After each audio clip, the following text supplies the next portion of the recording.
आता तुम्ही जे भेसळ डोस त्यामध्ये टाकता जमिनीमध्ये, त्यात काय काय इन्क्लूड असतं? आता 1846 घेतो, हं. व्हिमिक घेतो, हं.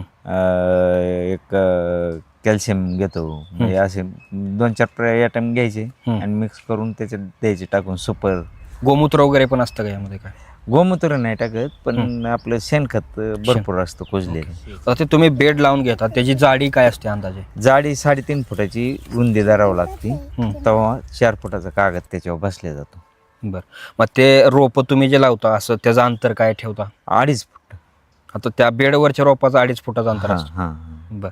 आता हे लागवड केल्यानंतर किती दिवसानं ही रोपं तयार होतात? हे 6 दिवसांनी उगवायला तयार होतात हं. आणि 2 महिने कालावधी, त्याला 60 दिवस कालावधी लागतो हं. फळे यायला. बरं. आणि फळे यायला चालू झालं हं.